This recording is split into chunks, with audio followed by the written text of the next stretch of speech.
dan Investasi Republik Indonesia. Berikan tepuk tangan yang meriah untuk Bapak Luhut Binsar Panjaitan.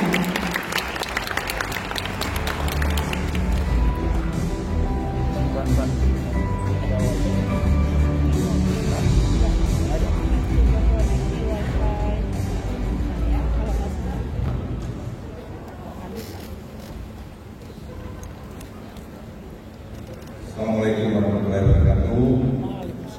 Pak Enggar yang saya hormati, hadirin semua yang berbahagia, saya diminta untuk menyampaikan keadaan kita sekarang, bagaimana kita bernavigasi dampak perang terbuka Rusia Ukraina dan pemulihan serta transformasi ekonomi Indonesia di pasca pandemi ini. Kalau kita lihat kemana sih kita mengenai pergi 2045. Kira-kira kita ingin sekarang posisi kita di sini, kita ingin sampai ke sini pada tahun 2030.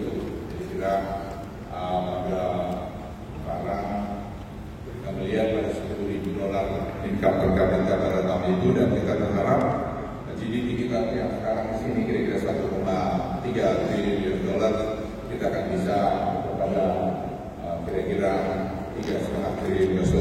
Saya akan jelaskan kenapa kita punya target seperti itu.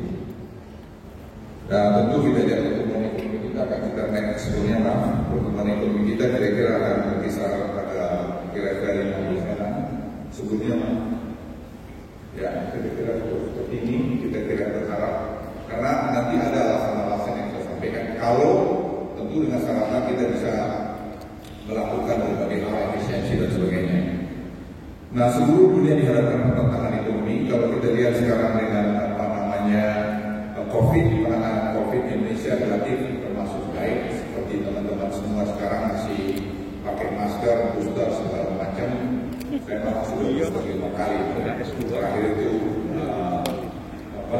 di Cleveland, karena pas saya ada kepentingan rumah sakit dengan anak kita, itu disuntik yang bivalen.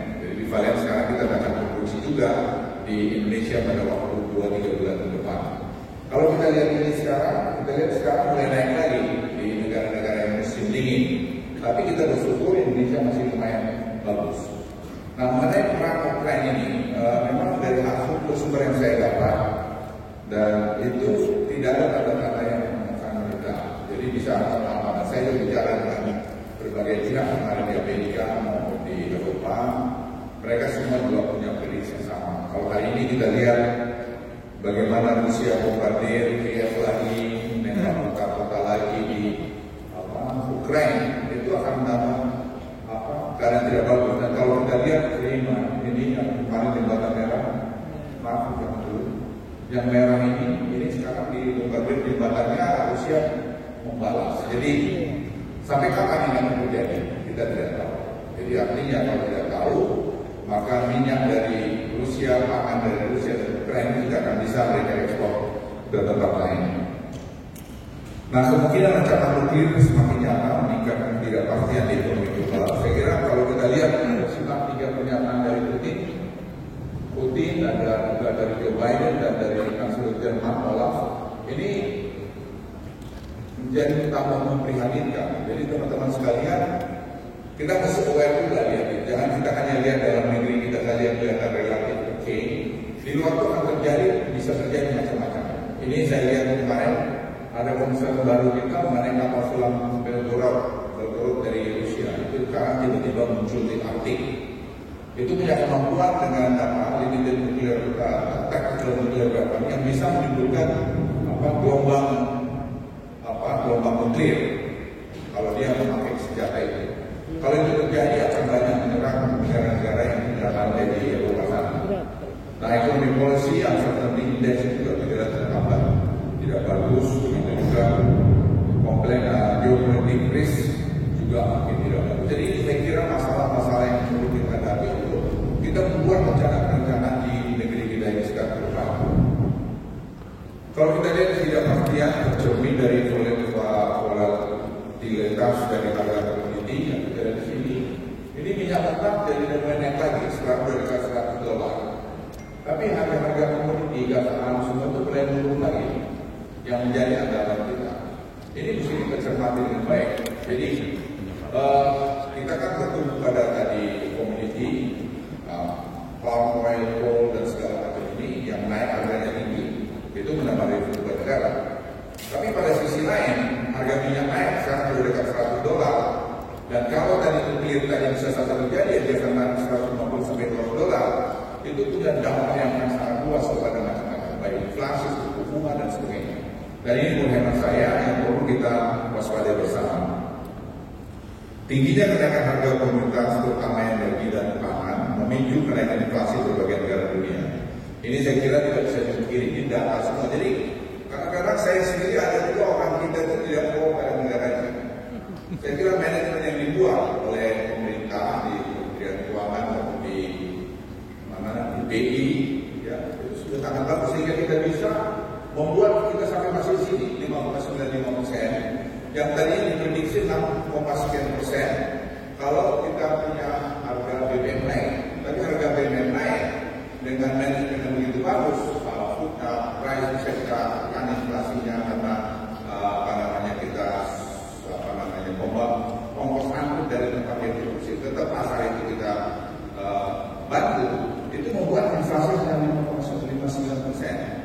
Jadi 5,95% ini kalau kita bandingkan dengan banyak negara ini, Bapak Ibu sekalian, ya Indonesia sangat bagus posisinya sekarang ini. Kemudian memicu kenaikan suku bunga di berbagai negara, terutama negara maju. Kalau kita lihat sini, Amerika saya kira akan bisa naik The Fed, bisa naik sampai 4,75 akhir tahun, dan itu akan dampak banyak. Tapi kalau kita lihat perubahan suku bunga acuan kita masih 75 basis point, karena negara sudah naikkan tinggi. Ini saya kira harus diapresiasi bagaimana memanage diri. Jadi bukan artinya asal memanage saja. Jadi kadang-kadang ada yang kritik saya itu kira kritik boleh lah. Tapi kita itu harus dengan keadaan seperti ini kita mampu seperti kita tangani COVID. Kenapa COVID ini bisa diselesaikan, Bapak Ibu sekalian? Karena kita kompak. Kita tahu ini masalah kita rame-rame. Kita tahu kalau kita salah membuat nyawa teman kita, nyawa dari saudara kita, nyawa dari keluarga kita bisa. Ini dua hal bersama. Jadi kita harus satu padu dalam menghadapi krisis seperti ini. Kalau kita semua satu padu menghadapi krisis ini dan tidak ada konflik of interest di dalamnya, dan itu berkali kemarin dalam kabinet ada klausul hasil itu saya sampaikan dengan keras. Jangan sampai ada konflik of interest di antara pejabat-pejabat tinggi. Kenapa? Keadaan yang sangat kritis ini. Kemudian mendorong capital outflow dari berbagai negara, berbagai dolar kas, penurunan kinerja portfolio seluruh dunia. Kita lihat ini semua. Ini kita lihat. Tapi Indonesia masih belum ada capital outflow, tapi juga inflow-nya juga kurang lebih baik. Kenapa? Mereka lihat kemana lagi mereka pergi. Indonesia salah satu negara yang paling bagus di investasi. Ini ada mantan Menteri Perdagangan Australia, Steve. Kami diskusi kemarin, we discussed with the Minister Steve yesterday in my office, I think over 1 hour about our economy. Dia juga memberikan satu apresiasi kepada Indonesia. Dia tidak sampai 2 hari di sini karena itu was the right time for us to invest in Indonesia. I think he will deliver his speech later on about Indonesia. Jadi ada kalau kalian juga semua angka ini memang menjadi perhatian kita untuk kita kompak, ayo kita buat Indonesia yang tenang.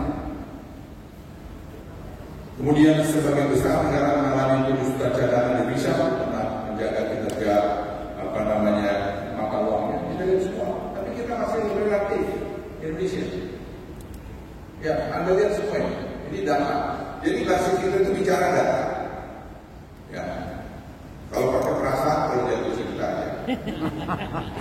Siapa yang masih ada jatuh cinta? Kalau kita ada tua jatuh cintanya dan susah.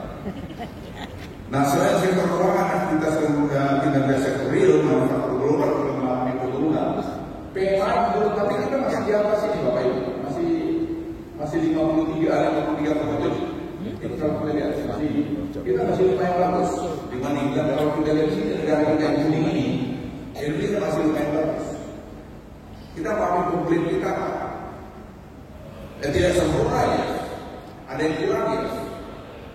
Kemudian mendorong revisi perkembangan ekonomi dunia dengan ancaman resesi di bawah berbagai negara ini. Saya kira data-data ini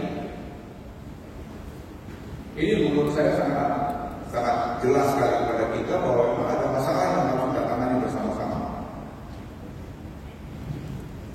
Sekarang saya dihadapkan pada ketidakpastian perang Rusia, Ukraina. Indonesia harus berbenah memulihkan dan mentransformasi ekonominya. Ini sekarang sedang jalan kita lakukan. Kita bersyukur seperti saya katakan tadi, pandemi ini bisa kita kendalikan. Tapi itu semua karena prestasi satu orang tidak, itu kerjasama timur dan semua masyarakat. Ini pun nanti kalau kita berhasil di dunia, kerjasama kita itu jangan ada yang mengklaim karena dia tidak, semua ini kerja tim. Ya. Orang banyak bilang kalau lu gini enggak. Saya bagian dari tim. Don't ever claim this is because of you, this is because of timur. Jadi negeri ini belajar bekerja dalam timur. Itu juga di pemerintahan, belajar dalam kerjaan timur. Kemudian mendorong pulihnya pertumbuhan ekonomi kembali tumbuh di atas 5%. Saya kira kemarin kita pada kuartal kedua kita 5,4%. Berapa negara seperti Indonesia? Ada banyak. PDB Indonesia juga pulih seperti sebelumnya. Dia kita pulih itu pointer saya. Dia tidak saya juga. Jadi kalau kita lihat sebenarnya tadi Indonesia itu apa? Kita lihat pulih tinggal sebelum pandemi. Jadi cepat sekali recovery kita. Tapi kita di ujung-ujungnya harus hati-hati juga karena saya akan menunjukkan slide berikutnya. Didorong oleh pemulihan konsumsi cepat, kinerja investasi yang stabil dan ekspor yang cukup tinggi. Terima kasih. Kalau kita lihat teman-teman sekalian, ini dari Mandiri. Indeks Mandiri, ini pertumbuhan PMH.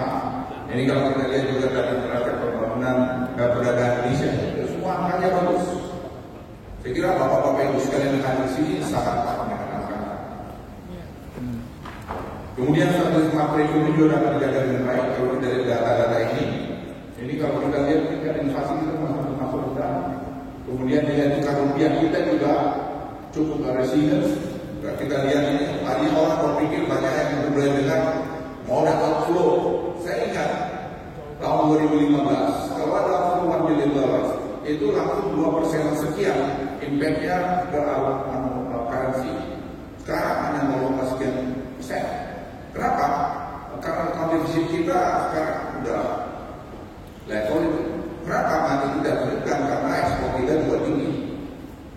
Nilai tukar rupiah juga ini juga bagus. Kemudian kalau kita lihat juga indeks saham juga bagus. Kemudian sekarang karena ekonomi didorong oleh proses transformasi. Nah ini yang saya kira penting kita lakukan. Kenapa tadi harga komoditi bagus? Sekarang transformasi kita itu hilirisasi tadi. Kalau kita lihat proses transformasi ekonomi yang terjadi di Indonesia tidak lagi mengandalkan komoditas mentah. Kita dulu kita ekspor hanya dirt. Kita punya nikel, punya tin, punya boksit, punya koper, punya iron ore, punya palm. Dulu kita ekspor begini. Sekarang kita sampai di sini. 2024, 82 kita di sini. Ya, sampai ini. Dulu kalau Anda lihat, kita 2015 ekspor kita ada 1,2 billion dolar. Sekarang tahun lalu 20 sampai 21 billion dolar. Tahun ini mungkin 29 billion dolar. Karena Cina sedikit menurun tadi kita target 30 billion dolar. Kita peningkatan ini kontribusinya dari hilirisasi pada ekspor kita tambahan yang 232 billion dolar itu hampir 70%. Jadi Bapak Ibu lihat sekalian stabilitas makro kita juga ditunjukkan oleh ini. Dan banyak orang yang mengatakan kita dikontrol Cina. Siapa yang bilang kita kontrol Cina? Anda bisa lihat ini karena apa? Trade defisit kita dengan Cina itu dulu 28 billion dolar. 2019 17 billion dolar. Kemudian sekarang ini tahun lalu hanya 2,5 billion dolar. Tahun ini kita mungkin 100 dengan Cina. Kita dikenakan sama dia apa namanya itu 20% impos anti-dumping 20% anti-dumping untuk Indonesia. Dia tidak disalahkan sekarang di dumping ke Indonesia kalau kita dulu tidak kompetitif. Kita dianggap sangat kompetitif, mungkin disubsidi pemerintah. Siapa yang subsidi mereka? Kita memang 5 sen per kilowatt hour harga listrik kita ongkos transportasi kita cuma $1-2 pakai material, di mereka mahal sekali. Nah kalau Anda lihat sekarang ini, kita sudah sampai di yang biru-biru ini. Yang merah itu ongoing. Dari lithium baterai kita harapkan ini akan terjadi pada tahun 2024 kuartal kedua. Sampai hari ini target kita masih sesuai. Karena saya baru dari Morowali 2 minggu yang lalu, semua target dan malah saya lapor Presiden. Mungkin pada sebenarnya akhir Oktober, tapi karena Copa sibuk ke bagi 20, mungkin akhir November, kita akan resmikan lagi beberapa pabrik di sana. Yang sekarang pegawainya sudah hampir dekat 100.000. Ini kita sudah mulai dari tingkat orang, tingkat kobalt, baterai precursor, katot, baterai sel, sampai pada baterai recycling ini. Ini sudah saya resmikan kemarin pabriknya di sana. Jadi use baterai, bekas-bekas baterai lithium kita recycle, kita bisa ekstrak lagi 99% kobalt dan nikelnya. Nah, hilirisasi juga berlanjut pada industri bara. Ini satu yang menarik. Jadi ada 132 miliar dolar investasi di North Kalimantan. Itu selama 8 tahun ke depan. Sekarang sudah mulai stage 1. Itu ada petrochemical terbesar di dunia dan di sana ini. Dan juga ada elektro alumina, besi baja. Energinya akan energi baterai akan menghasilkan 3 juta mobil listrik ke depan.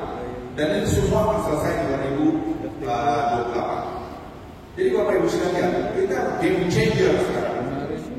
Itu tadi investasi. Ini panel solar panel segini sudah 160.000 tenaga kerja, ada 10 gigawatt hydropower. Banyak yang tidak sadar ini. Tadi pagi saya jumpa dengan John Kerry, Sekretari John Kerry mengenai climate change.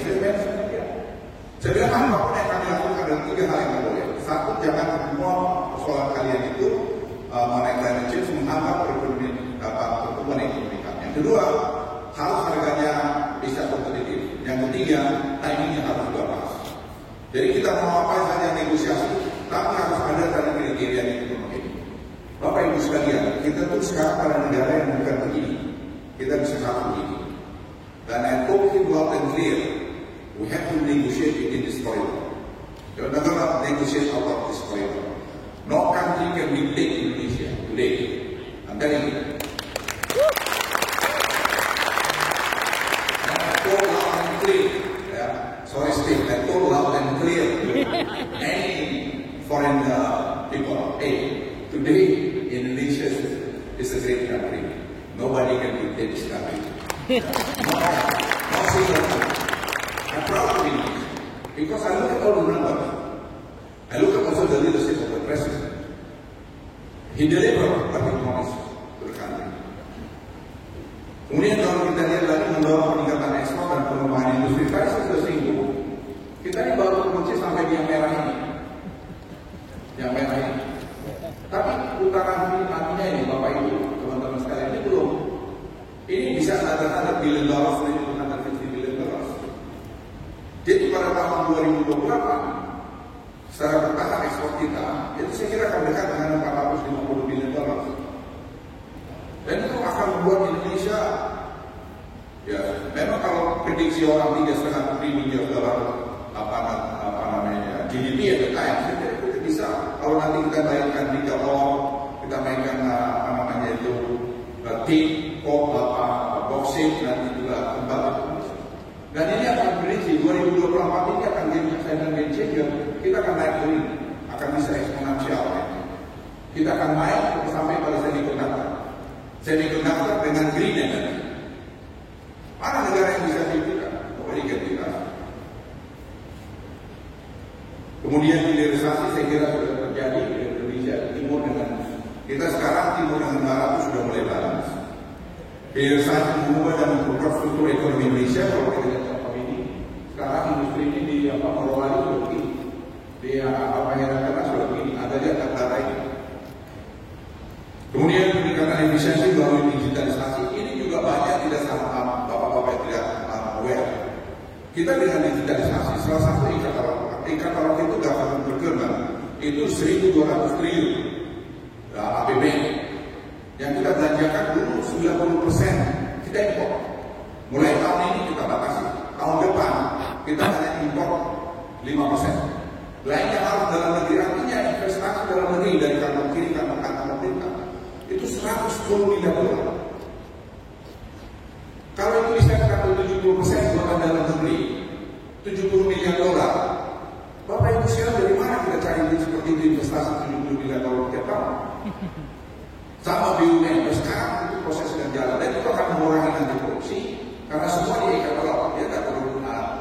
tenda-tenda tidak perlu sokok kiri, sokok kanan. Ini dari mulai pemerintah pusat sampai pemerintah daerah, biaya akan turun, penerimaan negara naik, industri UMKM akan juga jalan. Ini satu hal yang tidak banyak kita sadari. Dubes Amerika datang ke saya, dia bilang, Mr. Luhut, kenapa kamu punya DDE kalau Indonesia American made? Ambassador sama dia.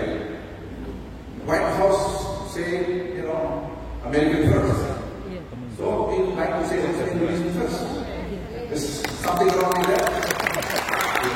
Jadi kita semua bangga gitu. Karena nanti kalau dia mulai-mulai, lalu kita udah kayak kamu aja deh. Kamu aja. Digitalisasi sistem pengadaan ini kita buat jalan sekarang Bapak Ibu. Yang jalannya anak muda. Anda lihat sekarang. Anda negosiasi kita. Ini datang. Ini akan membuat kita tadi efisiensi 27 sampai 30%. Laptop ini sudah berjalan. Nanti kita reinvest lagi dalam bidang-bidang lain. Ini jalan di semua. Nanti Bapak Ibu sekalian sekali-sekali coba lihat. Nah saya juga lihat ekonomi kita. Kenapa sih ekonomi kita resilience itu bagus waktu tadi COVID? Kita lupa Bapak Ibu sekalian. Ada dana desa.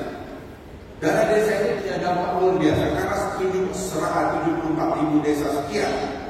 Itu dapat rata-rata 1 bilion rupiah lebih per desa. Tergantung besar desanya. Itu mereka sudah menghasilkan 261.877 km jalan desa. Jadi kegiatan di desa itu ada uang itu langsung di desa, di balai desa tertulis itu. Ini anggaran ini dan yang ngecek siapa rakyat sehingga kesalahan atau NPL istilah kita itu hanya 500-600 desa itu administrasi. Sehingga mereka sibuk dengan kegiatan ekonomi karena ekonomi itu langsung uang itu langsung turun ke dia tanpa melalui kementerian atau tanpa melalui daerah-daerah lain. Jadi Bapak Ibu kita nggak sadar ya. Saya pun baru sadar setelah saya lihat ini ngeri juga nih Bang Amin.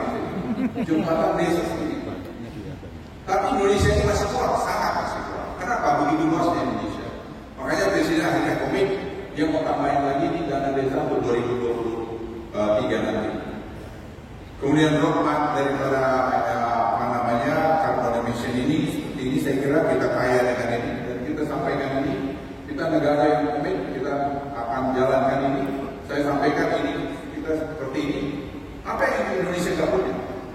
Kekompakan aja gitu saja. Jangan dari dalam jadi kita pecah.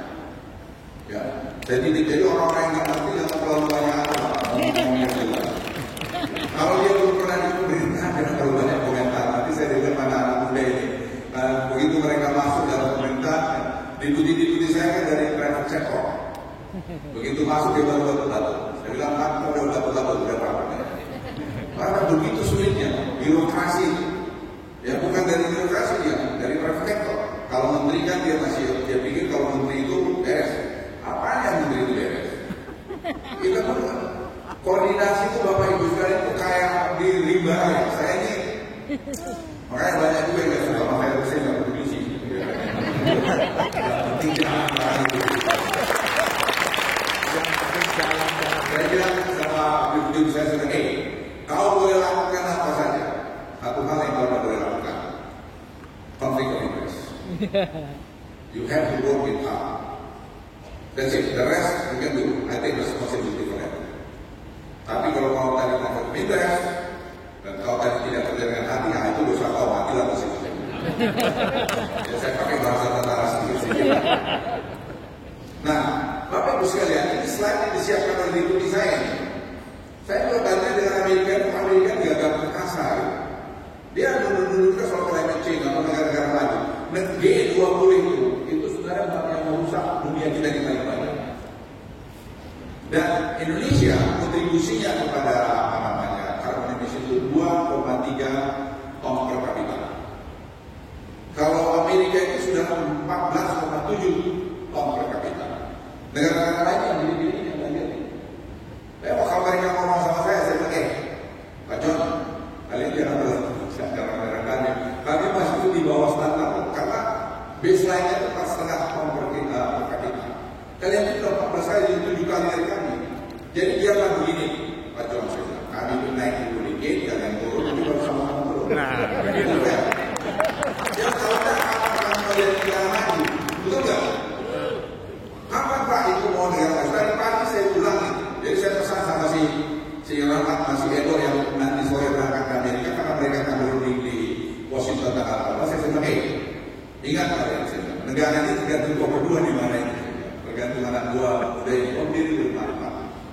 Jadi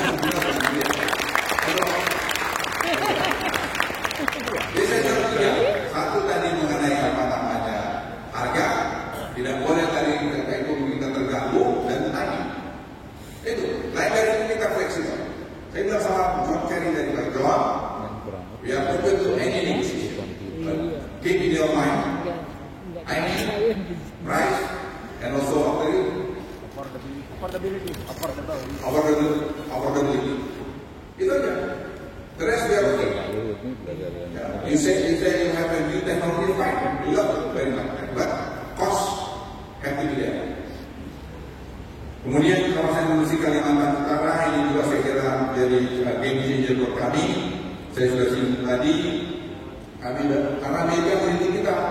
Dia bilang ini kalian mau pakai batu bara lah. Kalau kami nggak pakai batu bara mix dengan hydropower, bikin hydropower dalam 8 tahun ya. Ya kan belum tentu dong apa namanya dengan super critical power plant. Dia bilang nggak boleh, oke lokasi lain. Apa aja opsinya ini? Silakan. Jadi kita ini terbuka, tapi don't ever dictate us. Because our economy is very important, ya sangat penting. Dan kedua ini akan mengatasi kemiskinan di Indonesia. Kemudian transisi energi butuhkan dekarbonisasi. Ini kita semua jalani. Tapi kita nggak mau meningkatkan emisi yang kakak ini.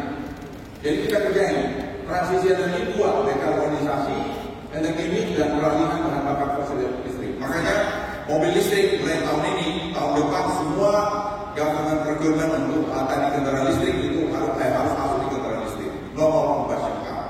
Jadi mau bangun industri mobil silakan, atau industri sepeda motor silakan.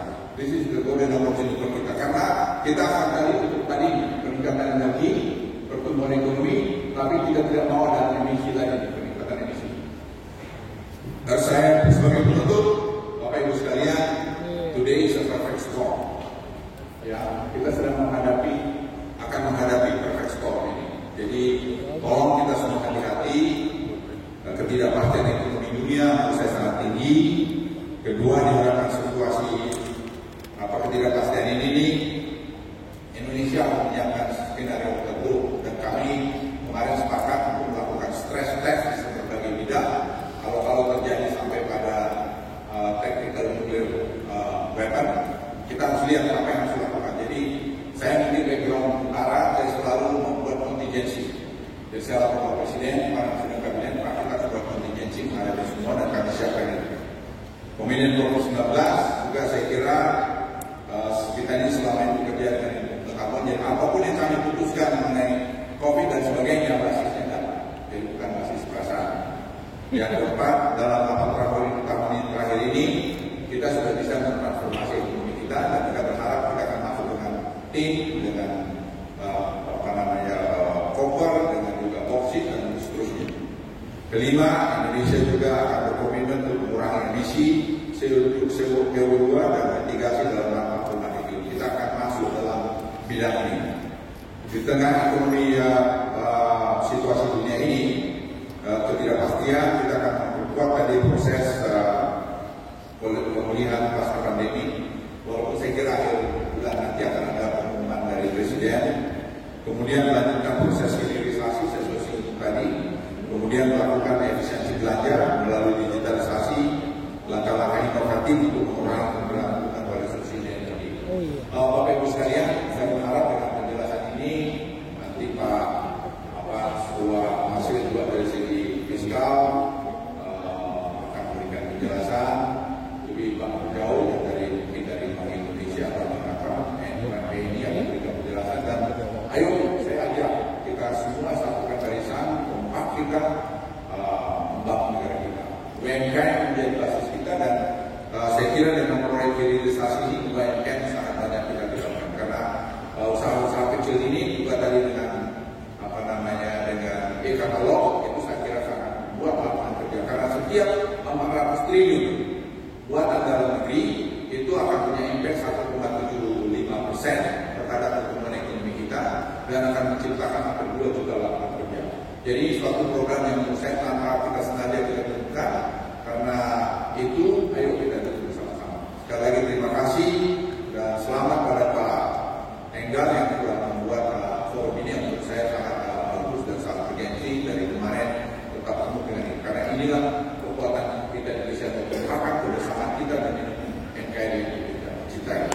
Terima kasih. Wassalamualaikum.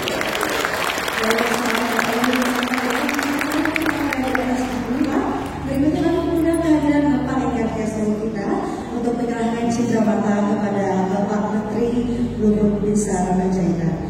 Untuk itu kami persilakan rekan-rekan media dan juga tim dokumentasi untuk mengabadikan momen ini.